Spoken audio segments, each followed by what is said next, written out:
Let's be real, a baby is one of the most exciting things that will ever happen to you. And, yeah, one of the most expensive.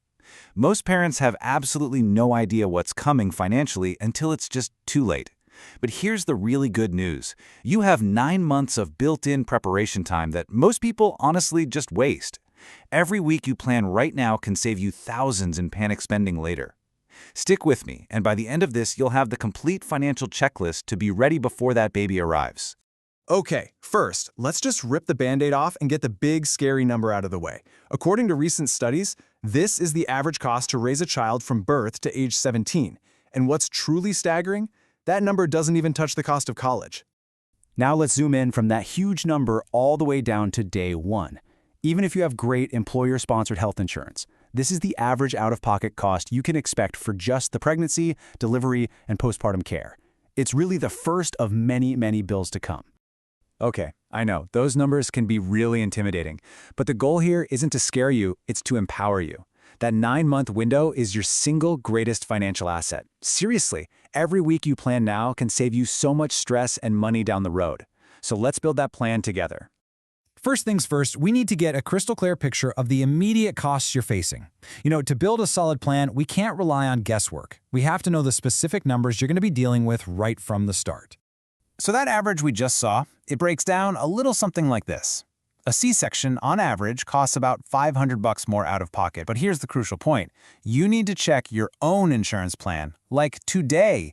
What's your deductible? What's your out-of-pocket max? That is the number you need to have saved before you even think about heading to the hospital. All right, now for the hidden cost. And honestly, this one could be much, much bigger than the medical bills. It's not about what you spend, it's the income you don't earn while you're on parental leave. So, in the US, our main federal protection is the FMLA. It protects your job for 12 weeks, which is fantastic. But look at that keyword there, in all caps, unpaid. That means no paycheck. And what's even crazier is that research shows only about 56% of American workers even qualify for this unpaid protection in the first place. This chart just brilliantly illustrates the massive gap depending on where you live. It's like a lottery. Under federal law, you get 0% of your wages. But if you happen to live in a state with a paid family leave program, like California or Colorado, you can get a huge chunk of your income replaced. The takeaway here is you must investigate your specific state and employer policies to figure out what your potential income gap is going to be. Okay, now that we understand the costs, we can move into trimester 2, which is all about action. It's time to build your budget and create that financial cushion your family is absolutely going to need. So, this is what your new monthly budget could look like. And yeah, childcare is the big one, often costing more than a mortgage payment. A really powerful exercise is to create a ghost budget. Basically, for a month, you pretend these costs are real and see how your cash flow holds up. It'll show you right away where the pressure points are. And hey, don't forget to factor in tax savings. A dependent care FSA lets you pay for childcare with pre-tax dollars, which can save you thousands. And you're going to have to fight what some experts are calling baby gear inflation. Seriously, recent trade policies have caused prices for things like strollers and car seats to jump by 20%. The key is to be strategic. Buy used when it's safe, bulk buy your essentials, and please try to resist buying every single gadget just because you're excited. I know it's hard. With the immediate costs handled, trimester 3 is when you can really start thinking about the long game, investing for your child's future from their very first steps all the way to college graduation. Two major options are worth looking at for your kids' long-term savings. First, you have a custodial account, like a UTMA or UGMA, which lets you invest on your child's behalf for pretty much any purpose. The second is the classic 529 plan, which is designed specifically for education. The biggest difference between them really comes down to taxes and flexibility. So let's break that down. Now, there have been some recent proposals floating around about federal seed money for newborn investment accounts, which would be a fantastic thing to take advantage of if it happens. But when it comes to your contributions for education, the 529 plan is almost always the superior choice. That tax-free growth and tax-free withdrawal for education, it's a benefit that's pretty much impossible to beat. So you've got your own retirement, you're building an emergency fund, and now you have these new accounts for your child. It's so easy to feel overwhelmed.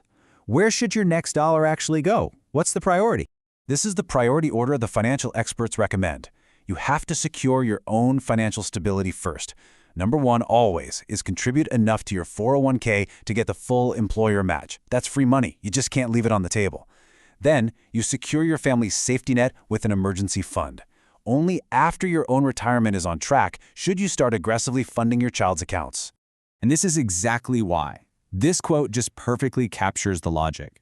It feels a little counterintuitive, I know, but the most selfless financial move you can make is to make sure your own retirement is secure. That's what prevents your child from having to support you decades from now. Okay, we've covered the numbers, we've covered the accounts, but none of it works without this next crucial step, getting on the exact same financial page with your partner before the baby arrives. These are the 4 non-negotiable conversations. Please don't wait until you're sleep-deprived and stressed out to try and figure this stuff out. Decide on your childcare plan, agree on what lifestyle changes you're both willing to make, and get aligned on your big-picture goals now, while things are still calm. Okay, we have covered a ton of ground, I know. So let's pull it all together into one final actionable checklist that you can start using today. Here it is, your step-by-step guide. In trimester 1, it's all about research and starting a little savings pot. In trimester 2, you build your budget and beef up that emergency fund. This is also a great time to investigate new parent tax benefits like the child tax credit. And then in trimester 3, you have those critical conversations and put all the long-term legal and investment plans into place. Let's just end with this. A baby changes everything, including your finances, but it does not have to break them. Nobody, and I mean nobody, has a perfect financial situation before having a baby. The goal is simply to have a plan. A plan reduces anxiety and lets you focus on the absolute joy of what's coming. So I really want to hear from you in the comments. Are you expecting now, or are you just planning ahead? What is the one financial question that's keeping you up at night? I read every single comment, and I'll do my best to help you figure out your next move.